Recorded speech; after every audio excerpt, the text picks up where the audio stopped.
Bonjour et bienvenue dans cette présentation du Master High Performance Computing, HPC. Donc, le Master HPC, c'est une des formations master proposées par le département informatique et donc accessible après une inscription dans le domaine MI, maths informatique. Je vais essayer dans cette vidéo de vous présenter cette spécialité en quelques mots. Alors, pour commencer, c'est quoi le HPC? Donc, le domaine du HPC, High Performance Computing, s'articule autour de 3 points principaux. Donc, premièrement, dans certaines entreprises, dans certains domaines d'application qu'on va présenter plus tard, on a recours à des algorithmes et à des programmes informatiques qui sont gourmands en temps CPU. Ces programmes-là, ils permettent de faire le traitement et l'analyse de grandes masses de données de l'entreprise selon le domaine d'application. Donc, la particularité de ces algorithmes et de ces programmes informatiques, c'est qu'ils sont gourmands en temps CPU. Gourmand, ça veut dire quoi? Ça veut dire qu'ils prennent beaucoup de temps quand on les fait exécuter sur un seul CPU, ça veut dire sur un seul ordinateur. Ça peut prendre quelques heures jusqu'à quelques jours, voire des mois de calcul dans le but de délivrer des résultats qui sont pourtant nécessaires pour l'entreprise. Donc, pour pallier à ce problème, qu'est-ce qu'on fait? Au lieu d'utiliser un seul ordinateur ordinaire sur lequel on va exécuter ces programmes-là, on va avoir recours à des super ordinateurs. Donc, ce sont des ordinateurs super puissants qui permettent d'accélérer ces calculs. Donc, au lieu que ça prenne plusieurs jours, voire des mois sur un seul PC, ça va prendre quelques minutes sur une plateforme de type supercalculateur. Donc, ce type de plateforme, on les appelle aussi généralement des plateformes parallèles ou des systèmes distribués. Pourquoi? Parce qu'en fait, c'est un superordinateur qui est formé par plusieurs ordinateurs. Donc, au lieu d'utiliser un seul PC, on va utiliser plusieurs PC qu'on va relier avec un réseau d'interconnexion, avec un réseau Internet, par exemple, ou un réseau haut débit, qui va permettre donc de construire un système beaucoup plus puissant qu'on va utiliser pour accélérer ces programmes-là. Donc maintenant, le problème, c'est quoi? Comment faire pour programmer, pour porter ces algorithmes-là et ces programmes-là informatiques? Comment les porter à partir d'une exécution sur un seul CPU? On va les porter pour qu'ils soient exécutables sur un réseau d'ordinateurs, sur un supercalculateur. D'accord? Donc pour ce faire, on a besoin de techniques et on a besoin de maîtriser des techniques et des outils de programmation dites parallèles et distribuées. D'accord? Donc, c'est un type de langage de programmation et de librairie qui nous permettent de distribuer l'application gourmand dans ton CPU sous forme de plusieurs tâches, de petites tâches qu'on va exécuter sur une multitude de PC. Et à la fin, on va récolter le résultat sur un serveur. Voilà, donc c'est grosso modo sur ça que s'articule, sur ces 3 points-là que s'articule le master HPC. On va passer directement au domaine d'application. Donc, dans quel domaine on aurait besoin de ces techniques-là qui prennent beaucoup de temps et qui nécessitent l'usage de supercalculateurs et de techniques HPC. Donc, on a plusieurs domaines. Par exemple, dans l'imagerie médicale, on a recours à des algorithmes de segmentation et de traitement d'images qui consomment beaucoup de temps et qui permettent, par exemple, comme on voit ici, de faire l'analyse d'imagerie, par exemple, d'imagerie 2D, en 2 dimensions, par exemple, les images IRM, l'imagerie IRM, à partir duquel on va essayer donc, de construire un volume 3D, de simuler, donc c'est une simulation, on va essayer de reconstruire le volume 3D à partir d'imagerie 2D. Pour ce faire, on a besoin de modèles mathématiques et d'algorithmes très complexes qui justement prennent beaucoup de temps si on les exécute sur un seul PC, d'où le besoin de maîtriser des techniques HPC pour les accélérer, pour les rendre accessibles plus rapidement. D'autres domaines, on a par exemple le data mining. Data mining, c'est quoi? C'est le traitement de masses de données avec des techniques intelligentes. D'accord? Donc, on a aussi l'optimisation combinatoire et l'analyse de données big data. Donc, ces domaines-là, c'est par exemple, on peut les retrouver dans le domaine du télécom, dans les télécoms, dans les assurances, dans lesquelles on a de grosses masses de données, on a besoin de les traiter avec des algorithmes d'intelligence artificielle, mais le problème, c'est que ça prend beaucoup de temps. Donc, encore une fois, on a recours à des techniques HPC pour les accélérer. D'accord? On a bien sûr aussi une multitude d'autres domaines hors informatique, par exemple, pour faire de la simulation de phénomènes physiques, dans l'industrie pétrolière aussi dans laquelle par exemple, on a recours à la simulation de réservoirs. On a un réservoir de pétrole, on aimerait bien prédire un petit peu le cours du pétrole dans les couches souterraines. Donc, dans le but de prévoir un petit peu la façon avec laquelle on va faire l'exploitation de ce puits de pétrole. Encore une fois, donc, on a besoin d'utiliser des techniques de simulation, des modèles mathématiques d'écoulement de fluide notamment, et qui sont aussi gourmands en temps CPU quand on les implémente sur un seul PC. Donc, d'où le besoin de techniques HPC et de plateformes de calcul parallèle, de plateformes supercalculateurs nécessaires pour accélérer ces calculs-là. Même chose pour la météorologie. Donc, ils étudient un petit peu le mouvement des couches de l'air au niveau de l'atmosphère dans le but de prédire quel jour il fera, quel temps il fera dans 10 jours. Donc, pareil, ce sont des modèles mathématiques qu'on va essayer de résoudre avec des programmes informatiques. Et donc, ça va prendre beaucoup de temps aussi. On va les accélérer avec des techniques et plateformes HPC. Donc là, ça reprend un petit peu ce que j'ai dit au début. Le problème de tous ces domaines-là, c'est que sous toutes ces techniques-là, ça prend des jours, voire des semaines, voire des mois d'exécution sur un seul PC. Et la solution, ce serait d'accélérer l'exécution en utilisant le parallélisme, les systèmes distribués et l'architecture parallèle. Et donc, d'où le besoin de maîtriser toutes ces techniques-là qui sont offertes par le master HPC. Donc, je vais passer directement ici pour présenter. Donc, j'ai parlé de plateformes parallèles, de superordinateurs et tout, à quoi ça ressemble exactement. Là, c'est un exemple très basique. Au lieu d'utiliser un seul PC, un seul CPU, on va utiliser plusieurs CPU reliés par un réseau. Ça, c'est ce qu'on appelle un cluster. Maintenant, ça, c'est l'image un petit peu illustrée. Ça, c'est les clusters à l'époque, au début de leur lancement. Mais actuellement, ça ressemble plutôt à ça. Ce sont des armoires qui regroupent plusieurs unités de calcul. Ce sont des cartes mères reliées avec le réseau, un réseau haut débit à l'intérieur de l'armoire. Maintenant, si on a plusieurs clusters qui sont distribués géographiquement, par exemple à l'échelle d'un pays, par exemple en Algérie, dans plusieurs centres de recherche ou là dans plusieurs universités, chaque université a son propre cluster.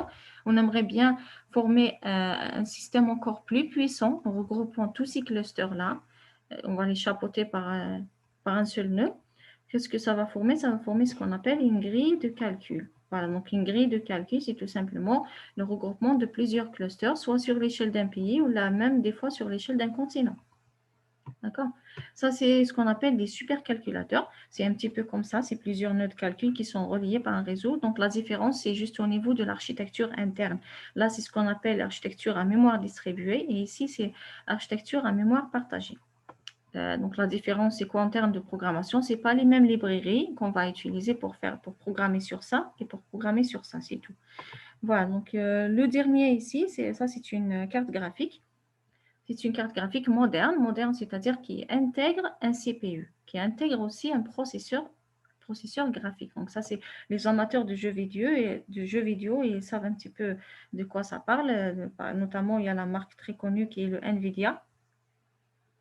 Donc, c'est utilisé pour accélérer le rendu graphique des jeux vidéo. Mais en fait, actuellement, les GPU modernes, les cartes graphiques modernes qui intègrent des processeurs graphiques qu'on appelle GPU, Graphic Processing Unit, ils sont un petit peu faits d'une certaine manière qui permet leur utilisation pour faire aussi des calculs généraux, pas seulement pour le rendu graphique. Donc, les gens qui font des simulations et tous les domaines que j'ai déjà cités, ils peuvent aussi utiliser cette forme de plateforme parallèle. Et l'avantage de ces plateformes-là, c'est qu'elles sont accessibles. Par exemple, actuellement, on les retrouve sur la plupart des marques de laptops et d'ordinateurs de bureau. Par contre, au niveau de l'architecture, c'est très différent de ce qu'on connaît, donc il faudra maîtriser aussi les outils nécessaires pour ça. Voilà. Maintenant, j'ai présenté les différentes plateformes parallèles qu'on pourrait avoir sur le marché. Ici, dans ce slide, je vais présenter les outils de programmation et de gestion des infrastructures qu'il faudra maîtriser et qui sont justement accessibles via le master HPC. Donc, on a plusieurs librairies. Par exemple, ça, c'est une librairie OpenMP. C'est une librairie pour programmer, pour programmer des applications parallèles sur ce type d'ordinateur, la mémoire partagée. On a ici, c'est une autre librairie, Message Passing Interface, qui permet de programmer sur ce type de plateforme, qui sont les clusters de calcul, ce type et même ce type sur les grilles de calcul. Donc pour le MPI. Pthread, c'est identique à ça, donc c'est pareil pour programmer des supercalculateurs.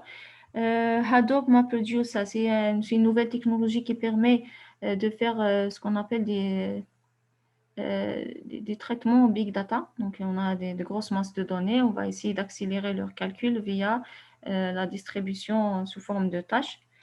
C'est un framework, avec un framework qui s'appelle Hadoop MapReduce. Donc, c'est quelque chose de récent, c'est une nouvelle technologie. Et le dernier ici, NVIDIA CUDA et OpenCL, ce sont à la fois des langages de programmation et en même temps des plateformes de programmation pour programmer justement sur les cartes graphiques. Voilà, donc j'ai dit tout à l'heure que c'est différent. L'architecture qu'on a ici, ce n'est pas la même qu'ici. Donc, on ne peut pas utiliser les mêmes langages de programmation, les mêmes librairies. Il faudra des librairies spécifiques. Voilà. Ajoutez à tout cela, donc au niveau de ce master, ça va vous permettre aussi d'avoir des connaissances sur les outils de gestion et d'administration d'un réseau d'ordinateurs. Donc, il faudra savoir gérer aussi tout ça, pas seulement programmer, mais il faut savoir administrer ce type de plateforme.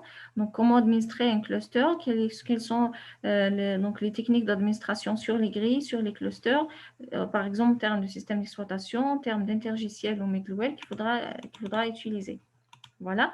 Et récemment, nous avons opté pour une ouverture de ce master HPC pour inclure aussi les technologies de cloud et de big data. En fait, ce master, il est constamment en cours d'amélioration dans le but à chaque fois de s'adapter de s'adapter aux réalités du marché et aussi aux réalités des technologies parce qu'on est dans l'IT, ça change très souvent. Donc, à chaque fois, il y a de nouvelles technologies qui sortent. On essaye à chaque fois d'intégrer les nouvelles technologies dans notre formation. Bon, ça, c'est les objectifs de la formation. C'est un petit peu ce que j'ai dit avant, dans le slide précédent. Donc, je vais sauter directement vers les parcours professionnels possibles. Donc, avec ce master, on a un profil informaticien peu commun. Peu commun, ça veut dire que, en fait, c'est pas n'importe quel master qui permet d'acquérir ce genre de connaissances. C'est un petit peu spécifique, d'accord? Et c'est porté sur les nouvelles technologies, HPC, Big Data et Cloud. Donc, par contre, les parcours professionnels traditionnels aussi, ils sont aussi accessibles à travers ce master, notamment réseau, technologie du web et systèmes distribués. Ils sont possibles grâce aux acquis de la licence et aussi grâce à la base d'unités fondamentales communes avec tous les masters. En fait, en informatique, dans le département informatique, tous les masters, ils ont une base commune qui est faite en première année de master. Donc, en plus du parcours professionnel traditionnel accessible avec la majorité des masters, donc on a ces profils-là qui sont accessibles via le master HPC. Donc, par exemple, administrateur de systèmes complexes, plateforme HPC Cloud, dans les centres de recherche, par exemple, ils ont des clusters et ils ont besoin de personnes capables de les administrer, d'accord, donc de gérer tous ces systèmes-là. Un autre parcours possible, c'est consultant HPC auprès de compagnies utilitaires du HPC, par exemple, pour l'optimisation des applications, pour le déploiement sur les infrastructures de calcul, conseil, etc. Parmi les entreprises cibles, on a par exemple la Sonelgaz, Sonatrach et d'autres entreprises qui ont, par exemple, qui ont besoin de techniques Big Data aussi. Donc, c'est HPC et Big Data. Donc, un autre profil, programmeur d'applications parallèles et distribuées. Donc, ça vous permet donc de participer dans des projets pluridisciplinaires qui ont l'objectif de programmer, par exemple, dans le domaine pétrolier, on a besoin de faire un modèle de simulation pour un réservoir. On aimerait bien le programmer sur une plateforme parallèle. Donc, il y a l'équipe, il y a les spécialistes du domaine, il y a aussi des informaticiens qui maîtrisent la programmation parallèle et distribuée via ces librairies qu'on a déjà abordées. D'accord? Et en dernier, on a aussi un autre parcours possible, c'est consultant Big Data et Cloud. En fait, on a un certain nombre de nos étudiants qui ont choisi ce parcours-là après leur formation en master HPC et qui sont donc sur le marché du travail Big Data et Cloud. Donc, une particularité de ce master, c'est que c'est un master proposé avec partenariat avec le centre de recherche CIRIST. Donc, c'est un partenariat enrichissant dans lequel le CIRIST, justement, il joue un rôle actif via intervention dans certains modules de spécialité, par exemple le module de programmation GPU, ou alors un module qui permet aussi une introduction aux plateformes de type cluster, parce que CIRIST, il y a un cluster de calcul justement. Et donc, le CIRIST aussi intervient lors de la création de comptes étudiants sur les infrastructures de calcul disponibles au niveau du CIRIST, notamment le cluster Ibn Badis. Donc, ça, c'est une plateforme disponible donc dans le centre de recherche CIRIST et à laquelle nos étudiants ont accès via des comptes qui leur sont créés au début de l'année universitaire. Pour usage en TP, donc on accède à distance. Au département, on a une salle qui est connectée. On va accéder à distance sur la plateforme Ibn Badis qui se trouve au CIRIST. Donc, c'est une occasion pour avoir des connaissances pratiques sur le matériel, c'est-à-dire qu'on n'aborde pas que le théorique, on fait vraiment de vrais TP sur de vraies plateformes parallèles de type cluster et de type GPU, parce que GPU aussi, on a des plateformes GPU qui sont accessibles au CIRIST. Et notamment, on a les TP des modules programmation GPU, administration de cluster, qui sont exclusivement faits sur Ibn Badis. Donc, via, comme je l'ai dit tout à l'heure, connexion à distance via SSH à partir du CRI ou en présentiel au CIRIST. Autre rôle joué par le CIRIST, c'est que parfois, il y a des événements, des conférences et des séminaires, des formations organisées par le CIRIST dans ce domaine-là du HPC. En fait, nos étudiants de la section M2 sont souvent invités pour assister gratuitement à ces conférences et séminaires qui sont organisés au centre de recherche CIRIST. Mais nous essayons aussi d'attirer d'autres entreprises dans les secteurs d'application du HPC, notamment la Sonalgas et la Sonatrach via des stages master qu'on a pu avoir aussi récemment. Donc, des stages de fin d'études master. Voilà, et je vais terminer par un point récapitulatif en ce qui concerne l'insertion professionnelle des ex-étudiants master HPC. Donc, en fait, nous avons fait une petite enquête sur le devenir des étudiants de ce master sur le marché du travail algérien et parfois à l'étranger aussi. Donc, les données que nous avons pu recueillir, c'est que nous avons 2 étudiantes qui sont chez Sonatrach, dans le service data management plus exactement. On en a 2 chez Sonelgaz aussi. On a un qui est devenu consultant Big Data dans une SS2I à Paris. Donc, il travaille sur les outils de Big Data, Hadoop, Spark, Hive, etc. Et on a aussi des gens qui ont choisi de continuer un parcours recherche, notamment un doctorant en 3e année dans la faculté de FSTGAT. Donc, le thème, c'est analyse d'imagerie et d'images satellitaires. Et là, j'ai donc une présentation de quelques thèmes de PFE et stages HPC de cette année et de l'année passée aussi, pas seulement de cette année. Donc, on a des stages qui s'articulent sur les points suivants. Algorithme d'imagerie médicale sur GPU et cluster.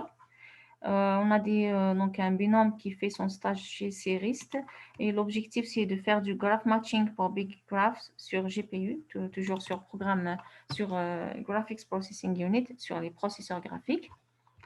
On a aussi un autre binôme qui travaille sur déploiement du workflow d'imagerie médicale avec Docker sur un cloud public.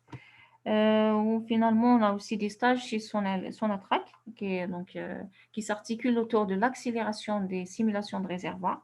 Donc, domaine pétrolier, prévision des exploitations d'un puits de pétrole, les outils utilisés MATLAB plus autres logiciels d'entreprise en collaboration avec équipes pluridisciplinaires, informaticiens et géophysiciens. Enfin, nous avons aussi des stages chez des particuliers, chez des entreprises, notamment ici, une entreprise qui s'appelle A2A Consulting and Trading, qui est une entreprise de commerce international qui a besoin de développer une application Big Data de service pour ses clients. Donc, voilà, on a un binôme qui travaille sur ça. Et enfin, analyse de bases de données bioinformatiques. Donc, j'ai dit au début que parmi les domaines d'application du HPC, on a la bioinformatique. Donc, analyse de bases de données bioinformatiques sur un cloud avec les outils MapReduce et Spark. Ça, c'est une vue un petit peu globale sur les thèmes et sur l'insertion professionnelle des ex-étudiants du master HPC. Sur ce, je termine cette présentation. Merci.